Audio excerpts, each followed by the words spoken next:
What's up, Internet? My name's Nerdy, and this is a baby book club. You're on the Nerdy Wordy Book Club feed, either on YouTube or the podcast feed, whether you're watching or listening. Thank you so much. I am very lucky today to be joined not by my wife, who is usually beside me for these, but instead by a fantastic author who is moving from the nonfiction space into the fiction space for the first time. I'm joined today by Sarah Arthur, whose book Once a Queen will be out tomorrow if you catch this right when it drops. Sarah, thank you so much for joining me today. So glad to be with you. Thanks so much for having me. So you are entering the fiction space, as I just said. You've written this first foray into telling an original, fantastical story. How are you feeling with this book when we're recording this just a few days from getting into the hands of the people? Oh my gosh. Well, fiction's my first love. So the little girl in me who was writing stories from the time she was small is kind of freaking out, like total unprofessional shrieking, not gonna lie. But the professional author who's done like 12 nonfiction books and I'm kind of like this feels familiar in some ways, especially the launch part of things. But yeah, it's a challenge to not feel like a poser, especially when you're entering the world of fantasy, right? It's a tough crowd and they're amazing and wonderful and also very, very smart. So it's, yeah. I love that. That's why I've been having conversations in this space in nonfiction for a really long time. But now, now it's time. So you started this project 10 years ago. 20 years ago. Okay, well, the press release from your publicist was wrong. I was told that you started this 10 years ago in NaNoWriMo. Oh, yes, I started writing it, actually doing some of the really significant drafting, but the idea was 20 years ago. And I had, mapped out some synopses and sample chapters that were so terrible that they're probably not worth mentioning.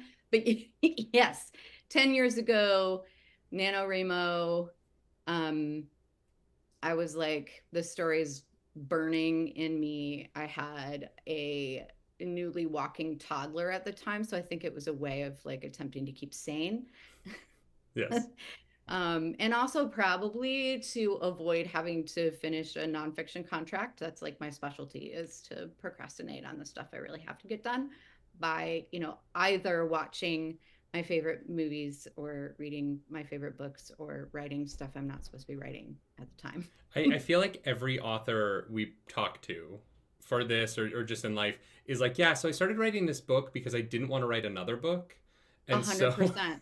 Yep. It's that, or like I didn't want to clean my house or fold 1,000 pairs of tiny socks with my 1-year-old. So yeah, I mean, I think, right. But then when that is the thing you have to write, then you're going to be coming up with other reasons not to do it. Right. So it's just 100%, yeah, that's the flip side of the procrastinator.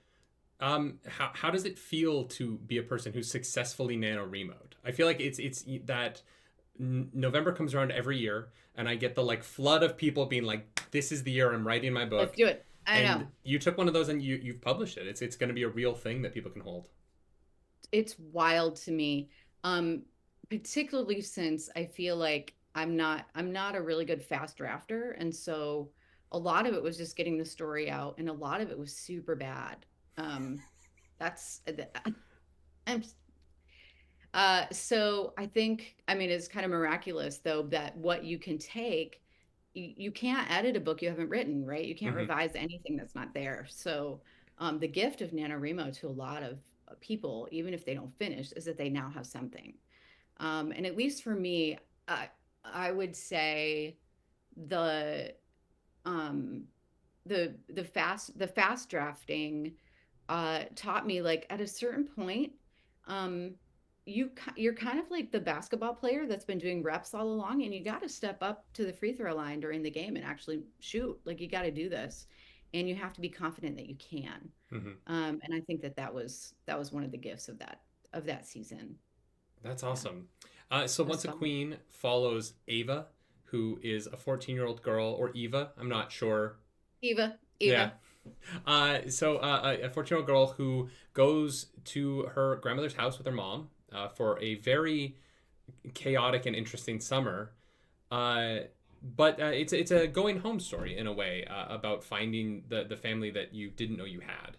Um, Mm-hmm. what led you to want to write about this sort of discovering one's own ancestry so deeply into your Mm, plot? yeah. Well, first of all, what 14-year-old girl who has loved fairy tales does not dream of finding out that you have distant relatives in England who live in manor houses and were maybe somebody important once. And so, The you Princess like Diaries dreams. it's so 100% that, and like it's Mary Lennox arriving at the manor house in the moor in a secret garden, and you wake up in this mysterious place and you want to explore it, but when you're 14 you don't really have permission the way children do to like unlock locked doors and wander where you're not allowed to go. Hmm. So that's part of it, is just that I remember loving those kinds of stories. Elizabeth Goodge's The White Horse, The Little White Horse, which J.K. Rowling loves. That's another one where, especially arriving at night, so you can't really see everything, and then you wake up in the morning and you're like, where is Hmm. this? What is this magical place? Which my character doesn't do. She gets to see the whole thing unfold. But the other thing was, I have worked with teenagers for a very long time. I volunteered, worked full time in religious settings. I've been a middle school substitute teacher. I have a preteen and teenage son of my own. And so, like, one of the things that I've really experienced with teens is their sense that the world is kind of prescribing what they're supposed to be interested in, right? Yeah. Like right now, you're supposed to care about friends and sex and things you're not supposed to be doing and experimenting. And some kids are interested, and other kids are just like right now my grandma's sick. That's what really matters to me, kind of thing. So I felt like kind of going into that intergenerational space that Hmm. teens also care about was really important. And that animates a lot of this story, especially Eva's relationship with her grandmother, who Hmm. is a very broken person, and trying to figure out the mysteries of why, right? Um, yeah, that was felt important to me. Yeah, I think it's also that age where, for the first time, I think you start to see the humanity in your parents and your grandparents. Correct. There's that Yes. moment where you realize that they have problems that aren't just Hmm. that you need food, right? Hmm. And I Hmm. think that Yeah. there's a pretty strong relationship between the main character and grief throughout the Hmm. book, especially in Hmm. relation to her mom, her relationship with her mom, her relationship with her grandfather, and the way in which their relationship to each other impacts her. Um, Yes.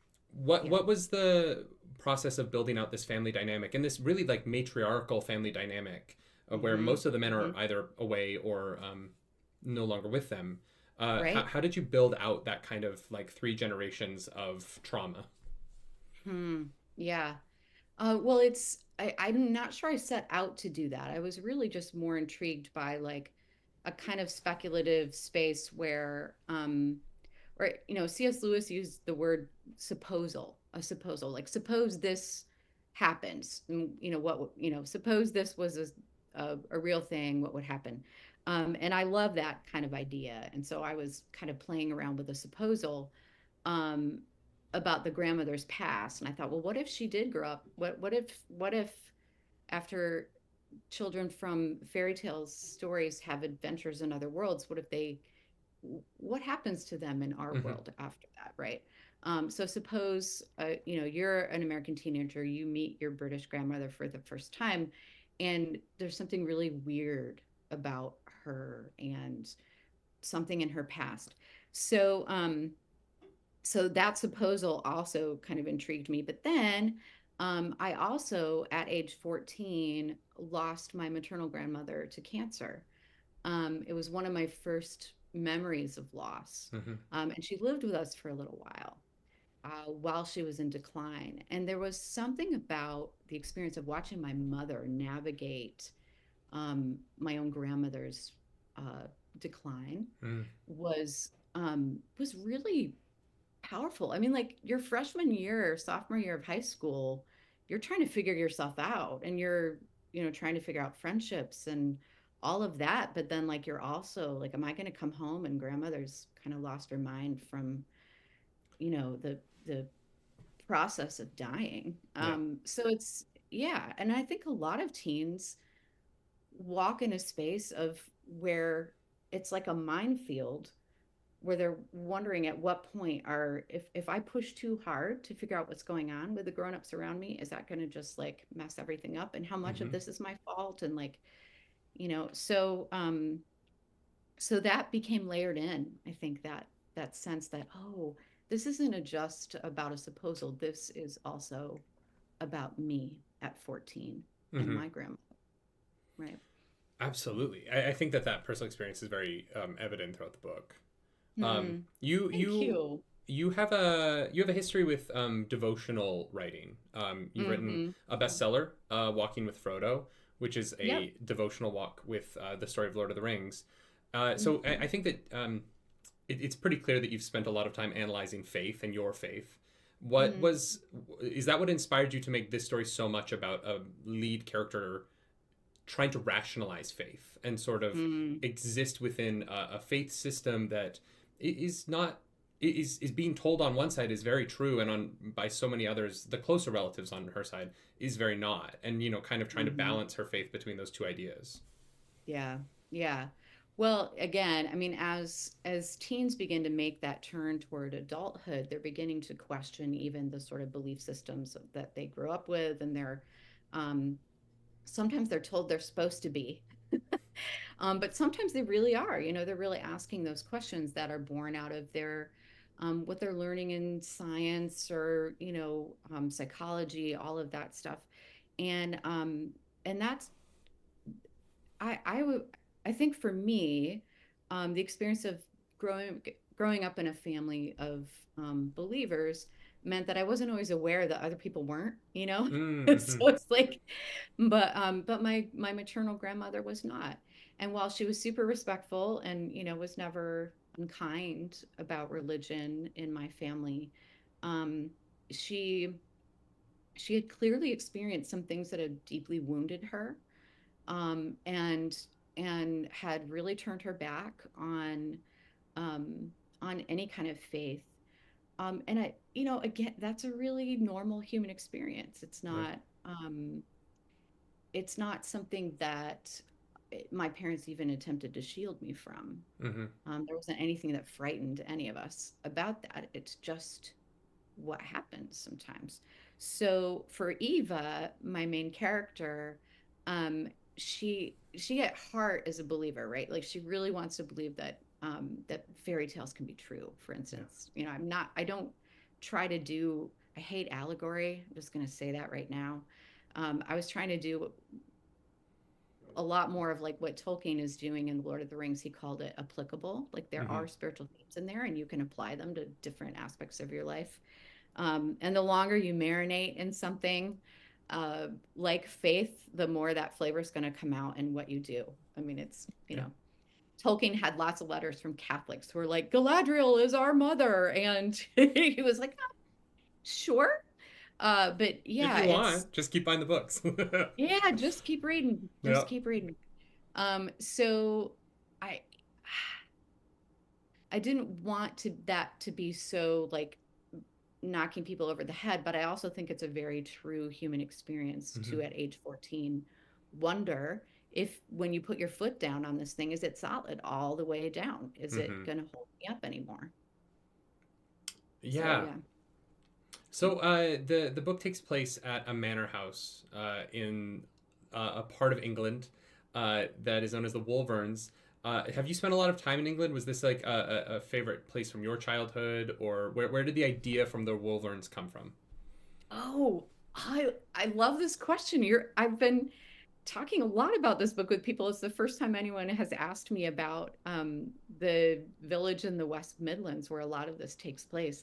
But the Wolvern Hills are invented.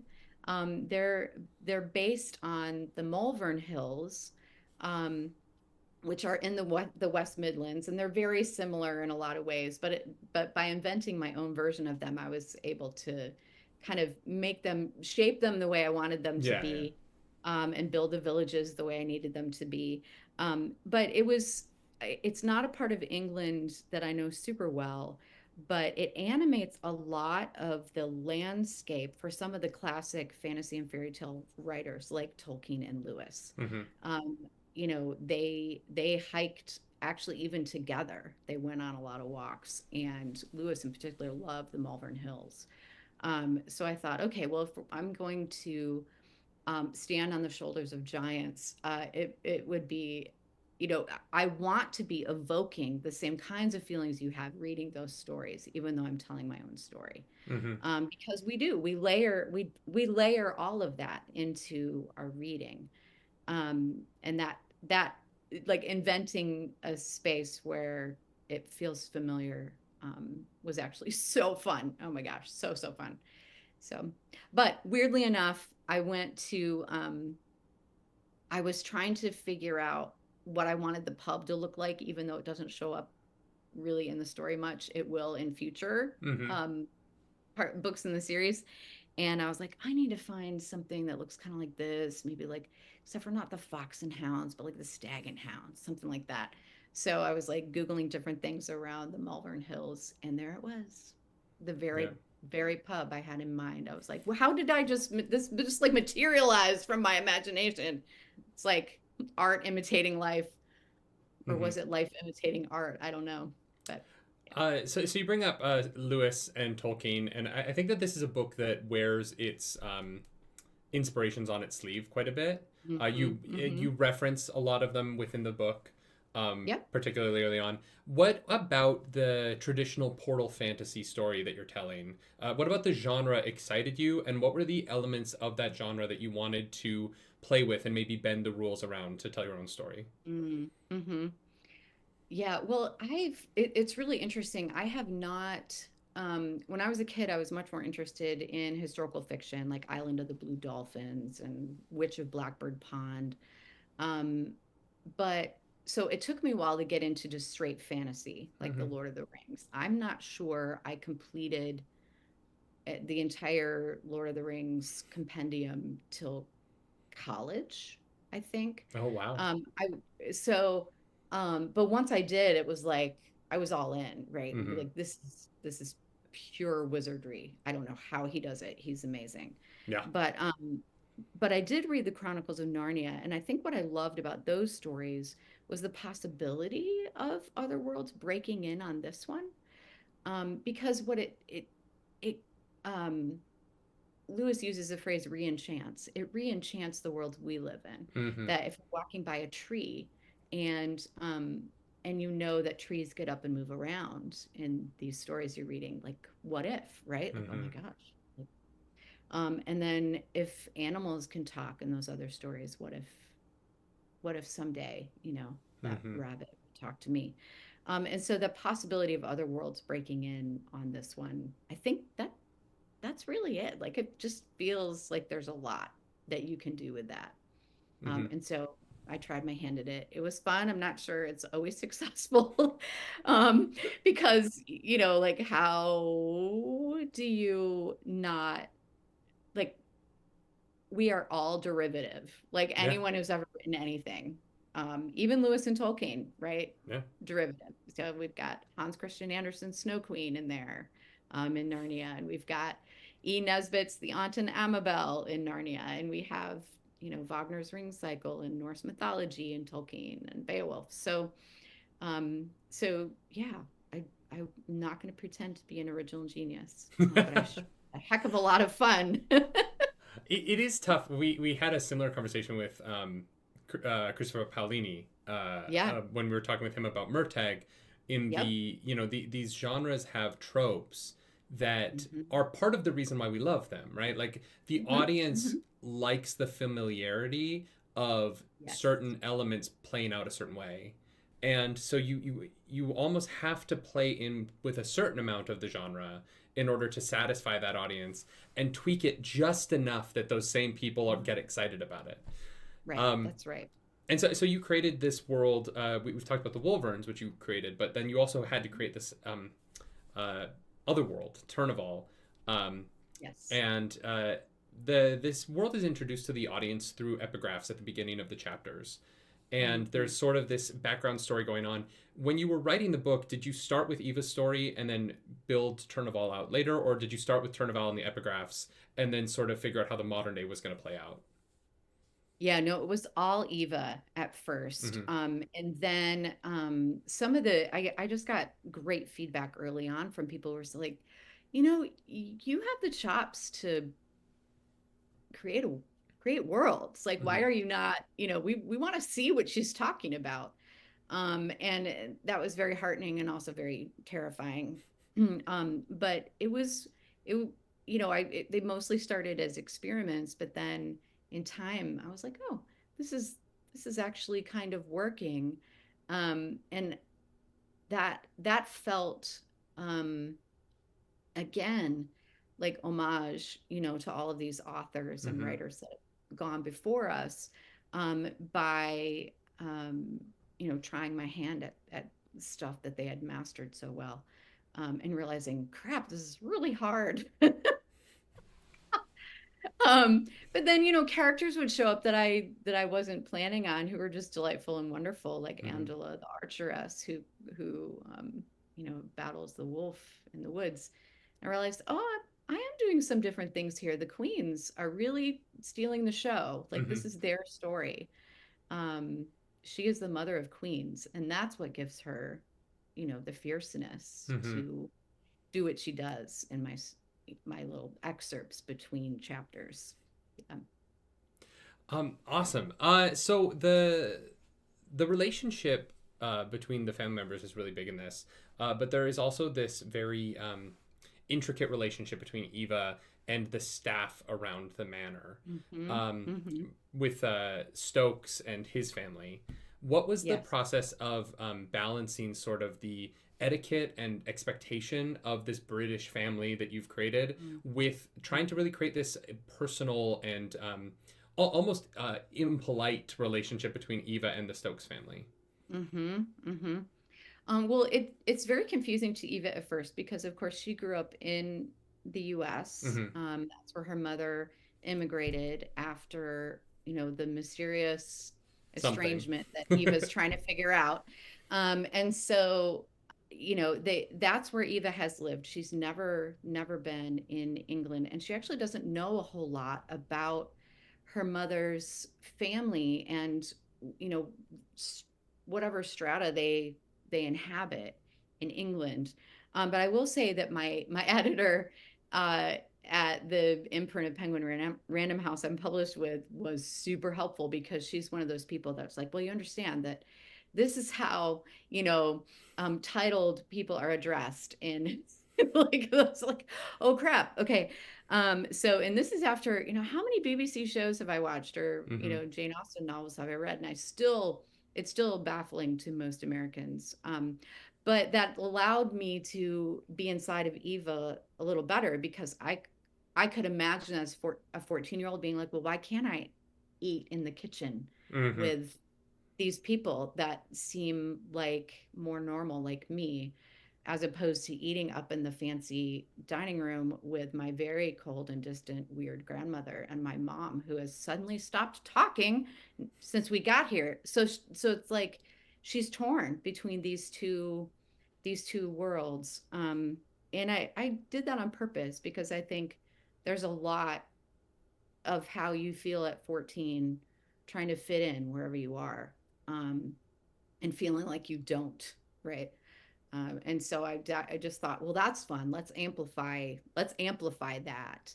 And she has this affinity for the staff, Mm-hmm.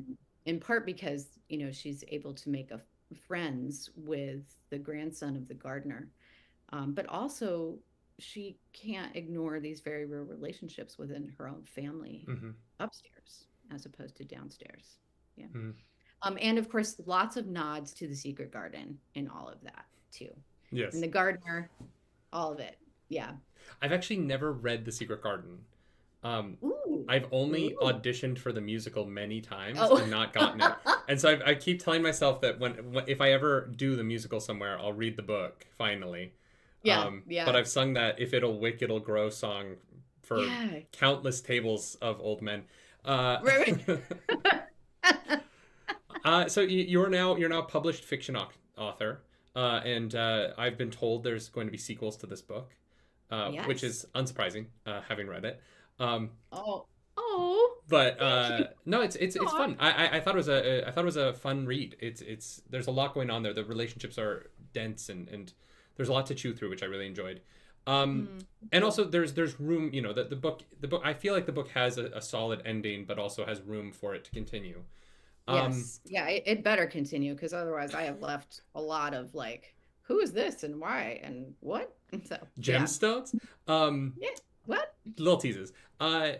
Are you like is your plan to just keep going in this world for now, or are you going back to nonfiction? Like, what are your goals moving forward Oh, now that you've kind of accomplished this one?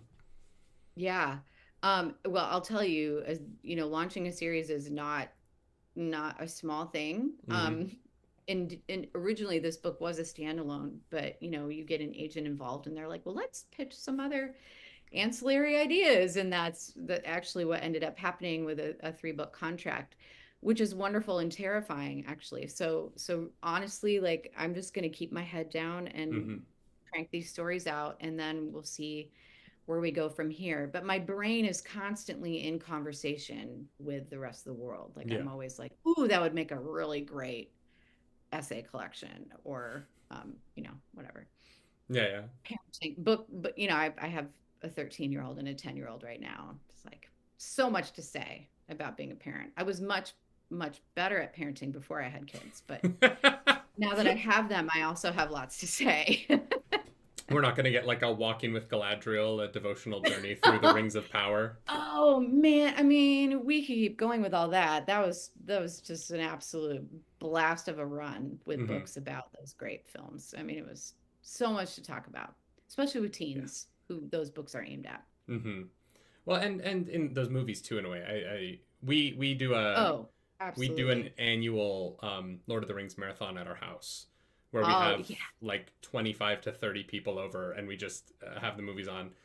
That's coming up for us in like 3 weeks here, so I'm so Oh my excited. gosh. I've done that with like I've been invited to like youth groups that have done that over Hmm. a weekend. Like and I'm not kidding, by the end, the youth leaders and I are sitting in the back like, just throw it into the mountain. My God, just throw it in the mountain. Like send these kids home. They smell. It's just, yeah, it's a lot. We have a lot more It's a lot. alcohol involved, so there's no children, but I we're vibing by the see end. We're having a when good you're at a time. church, doesn't help. No, no. um, But well, when you get home, all bets are off. I just want to say thank you so much for talking to me today. This has been an absolute pleasure. I'm so excited for this book to come out tomorrow and for people to get their hands on it. Once a Queen will be on bookshelves. I don't know. Is there an audiobook for it? There is, and I got to do some of it. Oh, fun! That's It awesome. was so much fun. Yep. So yeah, it'll be a Penguin Random House has a connection with Listening Library. So it's Hmm. all through that. Yeah. Wonderful. So pick up Kindle, the audiobook, the physical copy, whatever way you prefer to read. I as a dyslexic boy myself, I don't gatekeep that. Y'all know I read on my Kindle because I need that black background, white text. Whatever way you are consuming books is a great way to consume books. Keep reading and pick up Sarah Arthur's Once a Queen. Sarah, thank you so much for joining me today. So glad to be here. Thank you. If you like this video, subscribe to the channel. If you don't, hit the dislike button. Leave me in comments down below because the algorithm god is hungry and we must feed her. This episode, that algorithm goddess is Eva because she's the main character. And you don't know her yet, but you should. If you want to follow me around the internet, you can. I'm at Nerdy Nightly. And if you'd like to follow Sarah, you can follow her over at... Holy Dreaming or Sarah Arthur Writes. Wonderful. As always, y'all, do something nerdy tonight.